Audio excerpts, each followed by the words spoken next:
nandito na kami ngayon sa Port of Pisem, no? Naglo-loading kami ngayon ng ano, windmill blades. So, ipakita ko sa inyo.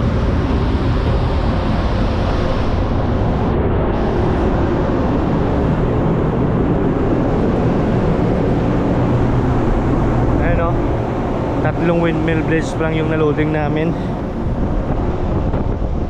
So, yung pangalawa nilalapag na.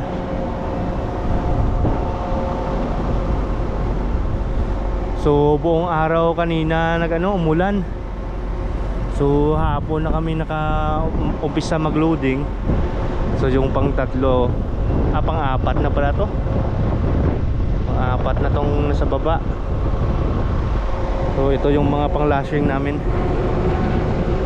mga kadena. Pagkatapos namin mag-loading, lagyan namin ng mga lashing yan. So medyo makulimlim na naman yung yung langit.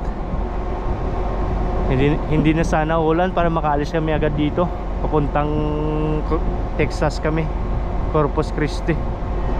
Kasi kapag umulan, hindi sila makapag-welding. Okay. Yo.